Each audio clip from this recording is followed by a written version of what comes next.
Une production Binge Audio.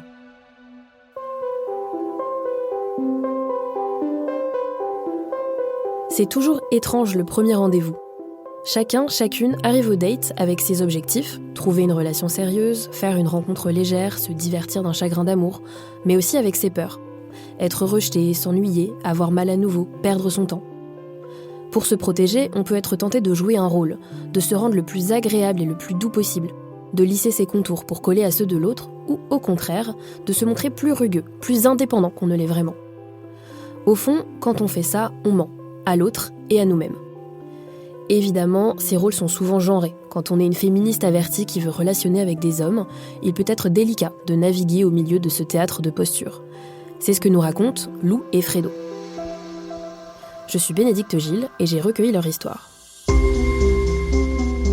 Fragment d'amour, épisode 1, en finir avec les bad boys. Une série en partenariat avec l'application de rencontre Hinge. Salut, moi je m'appelle Lou, j'ai 29 ans, j'habite à Paris depuis 4 ans maintenant, et ça va faire 1 an que j'habite avec Fredo. Et je bosse dans la com. Je m'appelle Fredo, j'ai 30 ans, je travaille dans la pub on va dire, et je viens de Troyes. Je venais de me séparer en fait d'un garçon avec qui j'avais une longue histoire, et c'était une relation plutôt toxique. Après ça, j'ai eu comme une prise de conscience, où je me suis rendu compte de toutes les violences que j'avais pu subir durant cette relation. J'ai commencé à faire un peu des recherches, écouter des témoignages, écouter des podcasts, lire des livres, sur, notamment sur le féminisme, sur les relations entre hommes et femmes. Et ça m'a créé comme un dégoût, en fait, envers les hommes. Et à ce moment-là, j'ai décidé du coup de m'engager dans une association féministe pour vraiment extérioriser cette colère, je pense. Ça, c'est une période qui dure 2 ans, qui va à peu près de mes 25 ans, je dirais, à 27 ans peut-être. Du coup, là, ça s'est un peu plus apaisé. Mon rapport aux hommes aussi. En 2023, je suis prête à renouer avec la jante masculine et du coup, je m'inscris sur Hinge. J'avais envie de relationner avec les hommes, mais plus de la même manière qu'avant. J'ai quelques dates. Et c'est un peu compliqué, honnêtement, j'arrivais pas à les trouver vraiment intéressants, en tout cas ça matchait pas, et du coup j'avais aussi des critères que je n'avais pas du tout avant. Enfin, drôle, gentil, attentionné, respectueux de moi et des autres, c'est vraiment des critères basiques, mais finalement on se rend compte en datant que c'est pas si commun que ça. J'ai quand même rencontré quelques mecs qui étaient cool, qui matchaient presque tous mes critères. Quand je télécharge pour la première fois Hinge, je sors d'une rupture amoureuse. Je suis un peu, je crois, en manque d'amour. La précédente relation que j'avais, elle était à sens unique, dans le sens où en fait je mettais beaucoup d'efforts. Et cette personne-là en mettait moins. Et en fait, quand cette énergie-là, tu la reçois pas en retour, et c'est méga frustrant. Tu te sens pas vu, tu te sens pas du tout désiré, tu te sens un peu là, un peu comme une plante, quoi. Et quand je m'inscris sur cette appli, je me dis, bon allez, en étant sur l'appli, je vais un peu oublier ma peine et je vais oublier la personne. Je cherche à être validé par les filles, je cherche à être vu, et je cherche aussi à séduire, en vrai, on est là pour ça. Je cherche juste cet ego boost. Au bout d'1 an de Hinge et de date, plus ou moins bien, j'essaye de voir s'il n'y a pas un dernier mec qui me plaît sur l'appli. Je match avec et je me dis si lui, je sais pas, on se voit et que ça le fait pas, vraiment pour le coup là, je désinstalle l'application pour de bon et je la réinstalle plus jamais. Et il s'avère que je tombe sur Fredo ce soir-là. J'hésite à le like, je le trouve mignon, je trouve que son profil est cool, il est drôle, il a l'air drôle en tout cas. Mais j'hésite un peu parce qu'il a quand même un peu ce profil, pas de bad boy, mais le profil du mec un peu fashion avec des bijoux, qui se veut un peu j'assume ma part de féminité, je suis de gauche et tout. En général, faut faire attention. Et du coup, j'envoie le screen de son profil à ma meilleure amie et je lui demande tu penses que je like ? Elle me dit bah oui, évidemment. Je traîne sur l'appli et je vois que j'ai des likes. Et je vois celui de Lou. Je scrolle sur son profil et je vois une phrase qui dit « Je déteste les hommes ». Et là, je me dis ok, c'est quelqu'un qui sait ce qu'il veut, qui a beaucoup de conviction. Et ça, j'adore. Et en parcourant son profil, c'est vrai qu'il n'y a pas beaucoup de photos d'elle en soi où on la voit vraiment bien. Elle est toujours avec ses potes. C'est des photos un peu floues, prises sur le moment, à des soirées. Et c'est la première fois que je like vraiment un profil où il n'y a pas grand-chose. C'est juste cette phrase-là qui m'a un peu attiré. Et en fait, il m'envoie tout de suite un message. Je crois que je réponds tout de suite ou pas longtemps après. Et en fait, il me répond tout de suite après. Et là, je me dis, oulala, il répond trop vite. Oh non, j'ai la flemme. Je réponds le lendemain, mais bien plus tard, enfin presque 24 heures après.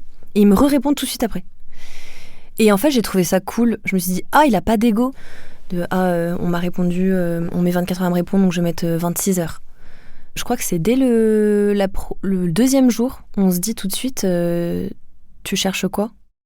Ce à quoi moi je réponds, moi je veux une relation sérieuse. Toi, qu'est-ce que tu recherches ? Et elle me dit, moi je veux aussi une relation sérieuse. Et du coup, je me dis, ok, cool, on est sur la même longueur d'onde. Et je me dis, peut-être que je dis de la merde, peut-être que je suis un prouveur, et peut-être que je me mens à moi-même.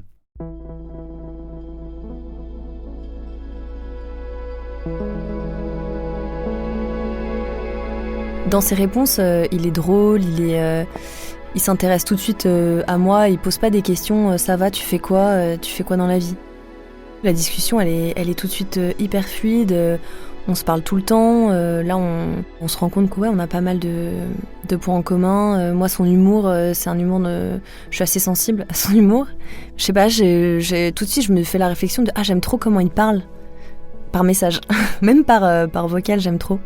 Il y a un truc, je sens que on va bien s'entendre, vraiment. Il y a une amitié, un truc qui se crée, et vient au moment où l'étape 2, vas-y, donne-moi tes réseaux sociaux. Et je vois qu'elle est hyper jolie. Et je vois que les photos datent un peu de 2022. Et du coup, je lui dis, écoute, j'ai un doute, je sais pas, j'ai peur que tu sois un cas de fiche. Et elle me dit, MDR, pourquoi ? Je sais pas, 2022, ça date et tout. Enfin, je dis ça parce que t'es hyper cute, t'es hyper belle et j'ai peur de tomber sur un cas de fiche, quoi. Et elle me dit, MDR, tu verras.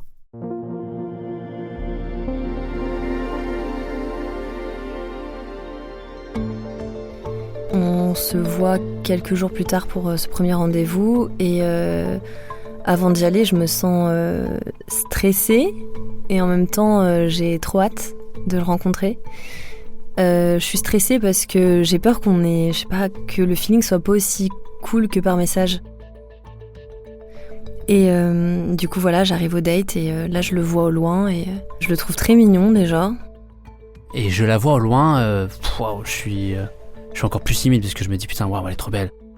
Je crois qu'il me montre tout de suite une application sur son téléphone parce qu'il pleuvait ce jour-là en me disant tu sais qu'on peut... Il y a une application qui te montre où il pleut partout en France.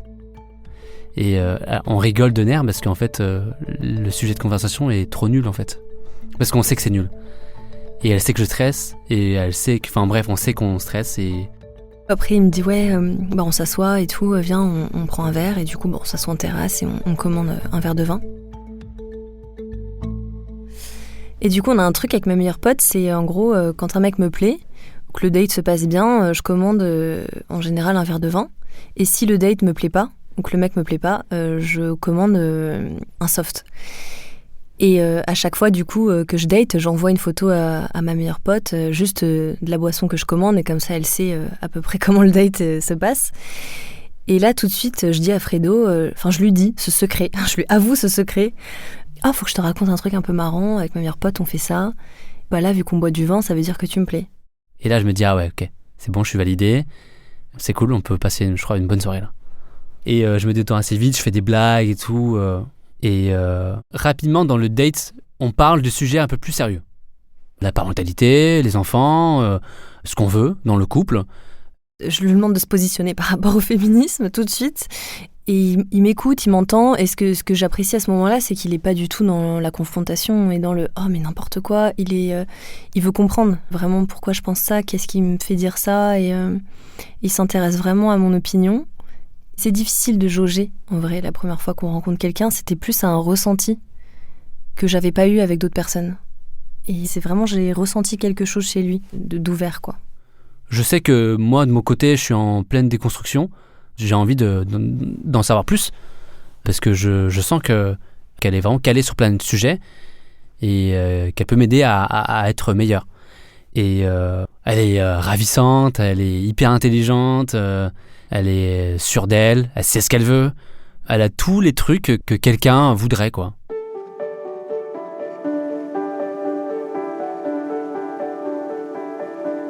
Du coup, à la fin du date, on a bu 3-4 verres de vin, on a un peu pompette et tout. Et en fait, en quittant le bar, j'oublie mon parapluie.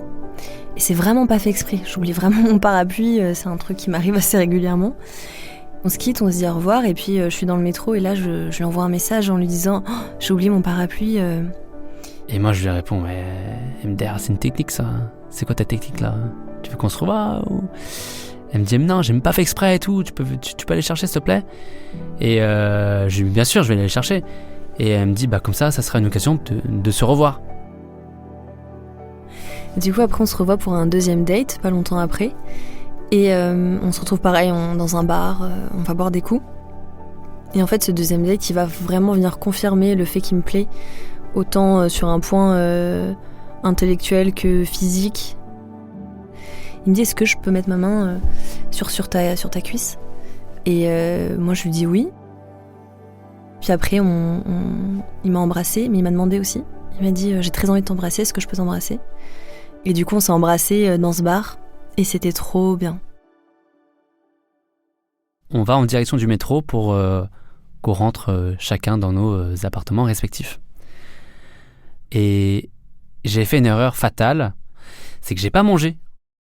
Et en fait, je suis pas bien. Et on s'embrasse une dernière fois. Et je sens que mes sens sont boostés.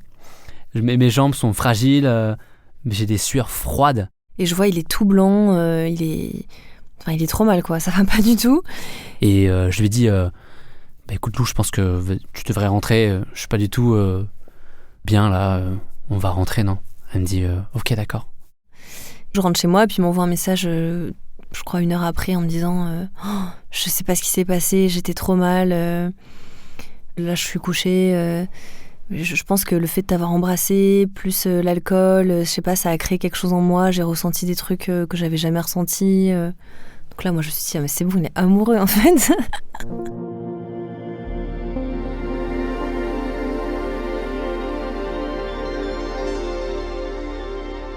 Le fait qu'on s'est vu 2 fois avec des verres d'alcool, moi je me suis dit c'est un peu chiant parce que on se voit pas sous notre vraie nature. Et je lui propose un 3e date très posé où on va boire que de l'eau et manger des nouilles. Enfin, c'est lui qui me dit ça, il me dit on se fait un film chez moi après. Je me dis ok, trop cool. Ce jour-là, je suis vraiment trop stressée parce que déjà je vais le voir sans boire. Je vais dormir chez lui, donc on va être forcément intime d'une manière ou d'une autre. Je décide de mettre une chemise violette, très bonne idée. Donc la chemise violette plus le stress font que j'arrive au restaurant et en fait j'ai des auréoles sous les bras. Et c'est des grosses auréoles, c'est pas des petites auréoles, c'est vraiment, ça se voit. Pour désamorcer le truc tout de suite, je lui dis j'ai des auréoles, je suis stressée. Je crois qu'il me fait une vanne et puis ça passe comme ça, quoi. Mais bon, genre les faux semblants et tout, j'avais plus envie de ça. Et donc, elle vient chez moi et on passe la nuit chez moi. C'est hyper naturel entre nous deux. Et le matin, on se réveille, il est trop mignon.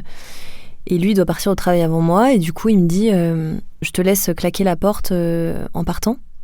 Tu pars quand tu veux, fais-toi un café. Enfin, voilà, fais ta vie, y a pas de souci. Il part, machin. Moi, je me lève tranquille. Puis je m'en vais pour partir et puis je me dis tiens, est-ce que je lui laisserais pas un petit mot juste pour le remercier d'hier soir en lui disant que c'était cool. Je trouve un bout de papier, un bout de stylo, un stylo et puis je lui écris un petit mot merci pour hier, c'était cool, avec un smiley.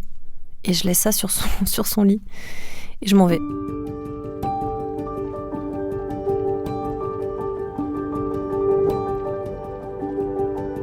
Et là, à partir de ce moment-là, j'ai plus de nouvelles. Ce qui est assez étrange parce que jusqu'à présent, on était tout le temps en communication, enfin on se parlait vraiment tous les jours, tout le temps. Et puis le soir, je m'attends à ce que il m'écrive un petit message par rapport aux mots que j'ai laissés sur son lit. Et puis en fait, 18h, 19h, 20h, 21h, j'ai toujours pas de nouvelles. Je me dis, ah ouais, quand même, je sais qu'il finit pas le travail aussi tard. Et en rentrant, je vois un petit mot sur lequel est écrit « Merci pour cette soirée » avec un smiley. Mais moi, je l'interprète comme un cœur, comme une déclat. Et je me dis, waouh, qu'est-ce que j'ai fait je me fais des films dans ma tête.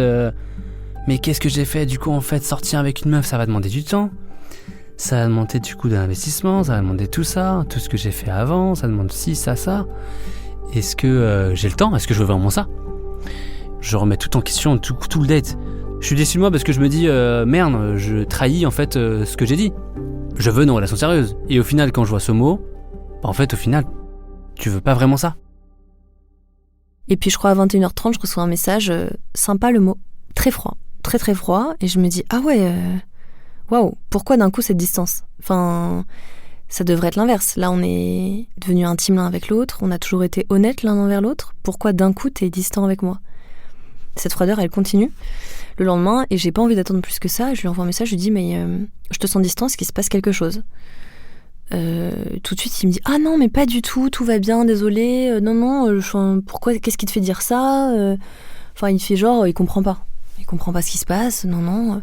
Donc je me dis, ok, bon, c'est peut-être moi qui me fais des idées parce que justement on a été plus intimes et que en fait je me rends compte que je l'aime vraiment bien et que du coup peut-être je fais plus attention à ses mots, à ses messages. Donc je me dis, ok, peut-être que c'est moi. Je suis beaucoup plus distant, j'envoie pas trop de messages, je réponds pas trop.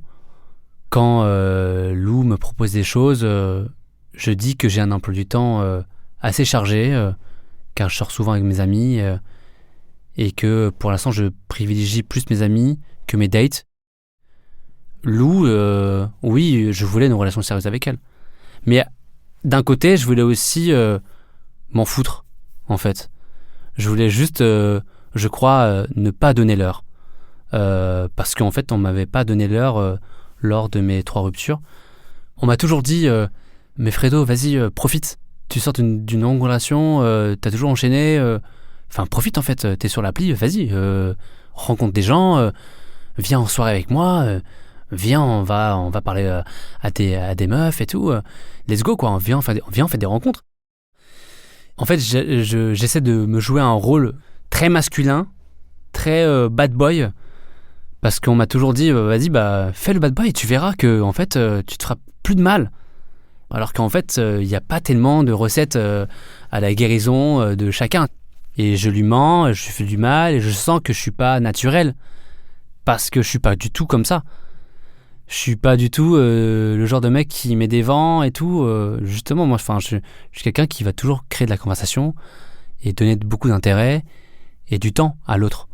Et là, je le fais pas. Et je sens que je suis pas naturel.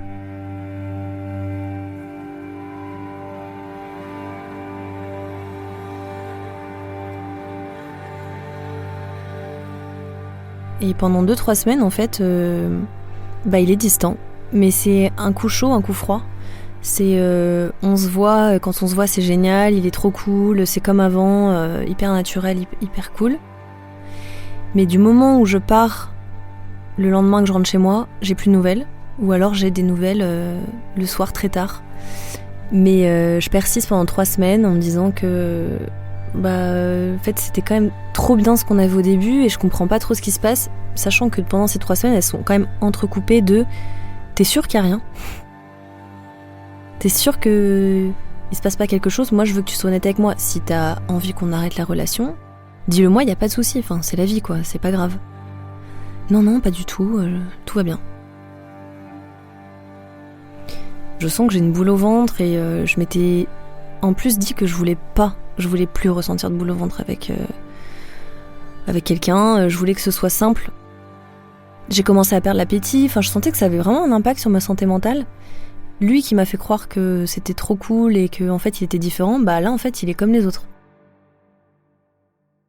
Je l'invite chez moi un soir et tard la nuit, vers minuit, elle me dit écoute, là Fredo, c'est la dernière fois que je te vois.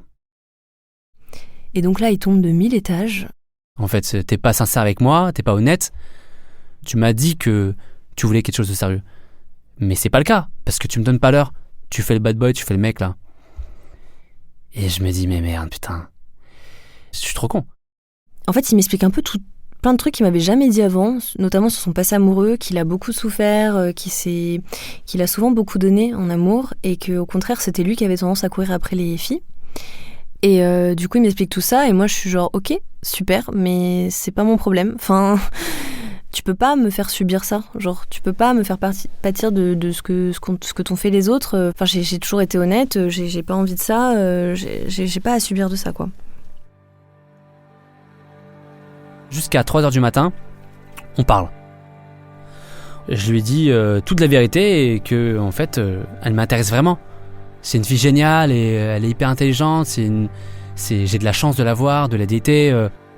Et du coup il l'entend et il s'excuse, et même si ça explique beaucoup de choses, pour moi ça excuse pas cette distance non communiquée. Je veux dire, il avait juste à communiquer quoi, c'était pas plus compliqué que ça, c'était tout ce que je demandais. À la fin je lui dis bah écoute, je vais te donner des signes de toute façon pour te montrer qu'en fait je m'intéresse beaucoup à toi et que j'ai envie de faire quelque chose avec toi. Et il me dit mais tu verras que ça va changer. Et moi je me dis non, non, pour moi c'est terminé.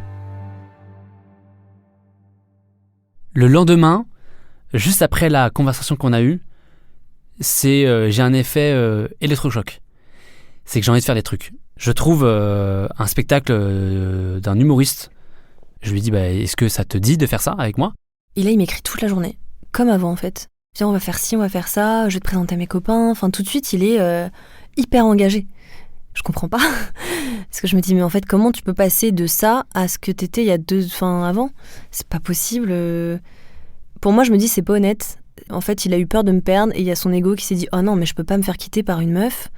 Donc, faut que je la récupère. Mais je me dis, ça va pas durer longtemps. Mais en même temps, il y a toujours une partie de moi qui me dit, ouais, mais peut-être que c'est sincère. Parce que j'ai tellement senti une honnêteté chez lui, une sincérité, que je me dis, bon, vas-y, je vais voir. Ok, je le laisse venir vers moi. Je le laisse me parler, je suis réceptive, mais je prends mes distances, j'ai un pied en arrière quand même.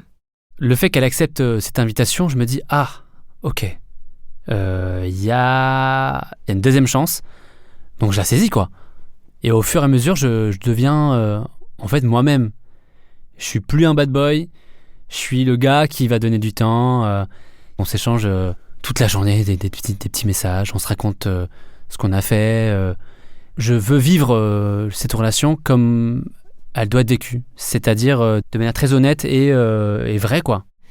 Même si je suis réceptive et qu'on continue à se voir et que c'est cool et que je passe vraiment un trop bon moment avec lui, j'ai toujours un petit truc dans ma tête qui me dit attention, on sait jamais quoi. Et donc à un moment, je dois partir en Suisse voir ma mère et à ce moment-là, on va être séparés pour la première fois. Et moi je me dis à ce moment-là, soit ça nous rapproche, soit ça termine vraiment la relation. Et en fait, durant ce jour-là, ça s'est trop bien passé. Enfin, ça nous a rapprochés en fait.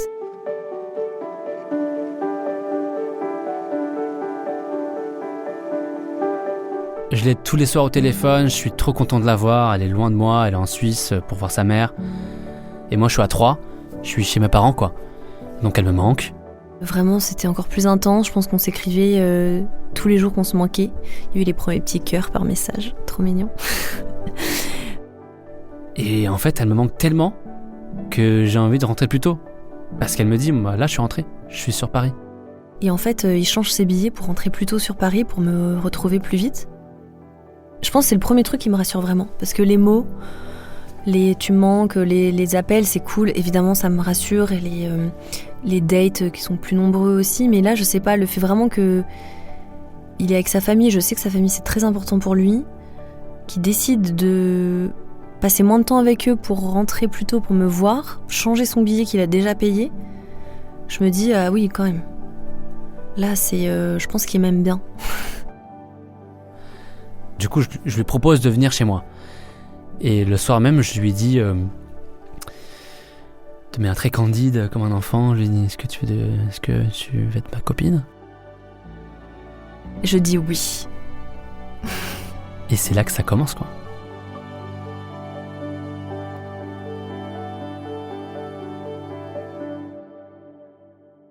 Quelques semaines plus tard, je lui ai dit, écoute là, est-ce que tu veux venir à Troyes et rencontrer mes parents ?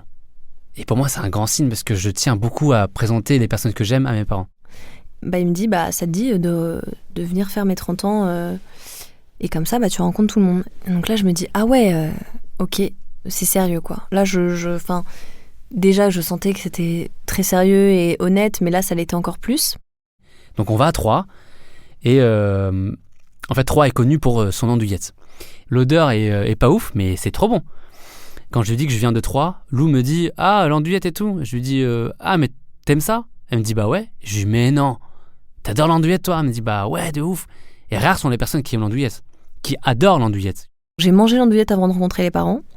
Et ensuite, on est allé voir... j'ai rencontré toute la famille pour son anniversaire. Durant cette soirée, il y a la cousine de Fredo qui gère un peu la musique, il y a des karaokés, c'est trop cool, l'ambiance est trop chouette. Et à un moment, c'est le moment un peu plus émouvant, elle met un slow. Un peu comme, je crois que c'est la musique de la boum, je sais plus exactement. Et là, donc, avec Fredo, on se met à danser ensemble, c'est très romantique. En fait, tout le monde se met à danser avec tout le monde. Il y a les parents de Fredo qui dansent à côté de nous, il y a sa sœur avec son copain, c'est vraiment très mignon. Et là, à ce moment-là, Fredo me dit « Je t'aime » pour la première fois. Elle me le dit en retour. Et donc voilà, je suis fou amoureux d'elle à ce moment-là, quoi.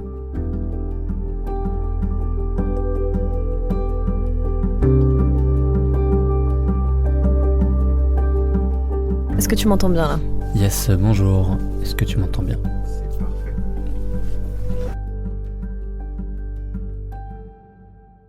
Non mais oui, mais ça je l'ai pas dit aussi, c'est vrai.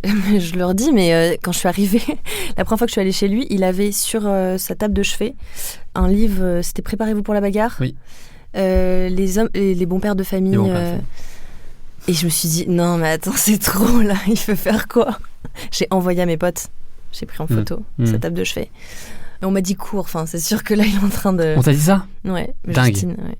Ah ouais. Ah ouais. Putain. Ah parce que ça c'était trop, tu vois. En plus, t'as le style, j'ai le mulet, la petite boucle d'oreille, il a des bagues, il avait du vernis, il a son petit livre féministe sur sa table de chevet. Oui, t'as toutes les pièces du puzzle. Bah vraiment, oui. Oui, oui, c'est vrai. Et du coup, oui, forcément, ouais. Mais il a ouais, un peu ce truc de bad boy comme ça, mais en fait pas du tout, quoi. Mais oui, j'ai eu peur au début, un peu. Il y a une partie de moi où j'oublie pas, quoi. Où je me dis, chiant que la relation ait démarré comme ça. Parce qu'elle est trop belle, notre relation aujourd'hui, c'est trop cool ce qu'on vit. Et ça vient un peu entacher le tableau, quoi, je trouve. C'est un peu dommage, des fois. Ouais, je capte. Mais surtout, si tu t'es aussi permise de vivre quelque chose avec un homme. Oui. Et là, paf, c'est moi, le gros relou, qui donne pas l'heure et tout, quoi. Alors donc, que dans tes mots, c'était l'inverse. C'est ça aussi le souci, tu vois. Oui. Donc parce forcément, je m'en veux toujours... Parce que je lui ai fait beaucoup de mal et je savais pas qu'elle était si mal que ça en fait. Je savais que je fais du mal, que je faisais du mal. Mais au point où elle me l'a décrit plus tard, je m'en veux toujours maintenant. Après, t'aurais dû même, si tu savais que tu faisais du mal, même juste un peu, c'est pas ok, tu vois. Mais je sais. On va repartir là. Non, parce qu'en fait... mais je sais que c'est pas ok de même, le degré de mal ou pas, même si c'est de 1 à 10, après, faire du mal, c'est faire du mal.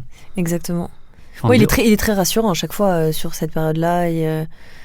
Mais on ressent le besoin d'en parler, c'est vrai, assez souvent. Ouais. Et moi, je fais, quand même, t'étais un bâtard. Ah on me dit, oh non, il est trop mal à chaque fois. Mais ouais, parce que je me dis, putain, en fait, je t'ai vraiment fait du mal, quoi. Ouais, puis c'est tellement pas toi. C'est ça qui est aussi assez perturbant. C'est que. Même moi aussi, cette période-là, elle me paraît tellement bizarre et lointaine parce que c'est tellement pas Fredo, c'est tellement pas lui aujourd'hui, même si c'était pas lui au tout début. Il y a vraiment eu ces 3 semaines là, de battements, de flottements, ça sort un peu de nulle part. Je sais pas, c'est trop bizarre. Genre, je le vois tellement pas faire du mal aux gens et à moi Ouais, mais je pense que ça t'a renvoyé une image de toi que tu connaissais pas aussi. Enfin, genre, comme tu dis, tu pensais pas un jour être ce mec-là, être ce connard-là. Ah non, mais pas du tout, parce que et c'est pour ça que j'ai décidé de l'être et de vouloir un peu le vivre. Mais au final, j'ai vécu le truc, mais c'est nul d'être un bad boy. C'est trop nul. Franchement, c'est triste. En vrai, c'est triste. Et du coup, aujourd'hui, il y a toujours une partie de moi qui me dit que, franchement, si j'étais allée jusqu'au bout de mes valeurs, je serais partie, j'aurais peut-être dû partir. Mais en même temps, je suis contente de ne pas l'avoir fait parce qu'aujourd'hui, je vis la plus belle relation que j'ai jamais vécue. Et en même temps, j'étais la première à dire à tout le monde, au premier red flag, faut partir, quoi. C'est important, c'est hyper important. Mais entre ce qu'on dit et la réalité, c'est jamais aussi facile, quoi. Appliquer. Notre relation aujourd'hui, elle est superbe. Dans un super 24 mètres carrés à Paris. On se marche jamais dessus. Non. En fait, on est tellement pareil, on vit tellement de la même manière qu'on fait qu'un, en fait. Pardon, c'est peut-être nul de dire ça. On fait qu'un. Mais c'est vrai, on se marche pas dessus. Non, c'est trop facile la vie à deux. Moi, j'avais eu une mauvaise expérience de vie en couple et je m'étais promis de ne pas réhabiter avec quelqu'un. Bon, j'ai encore loupé. Mais là, franchement, c'est incroyable. J'ai l'impression de vivre seule, mais à deux. On rigole tous les jours. Enfin, il n'y a pas un jour où on rigole pas. C'est clair. Ouais. On s'entend trop bien. On communique tout le temps. On a la même vision de la vie, du futur. Enfin, franchement, c'est ce genre de relation que je souhaite à tout le monde.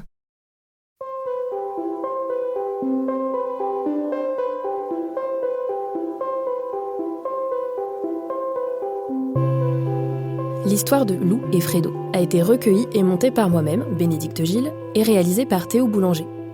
Préparation et production, Camille Codor et Betty Maeva Wenling. Fragment d'amour est une série produite en partenariat avec l'application de rencontre Hinge. Pour découvrir qui se cache derrière ces histoires d'amour, rendez-vous sur la chaîne YouTube de Hinge. Le lien est disponible en description de cet épisode.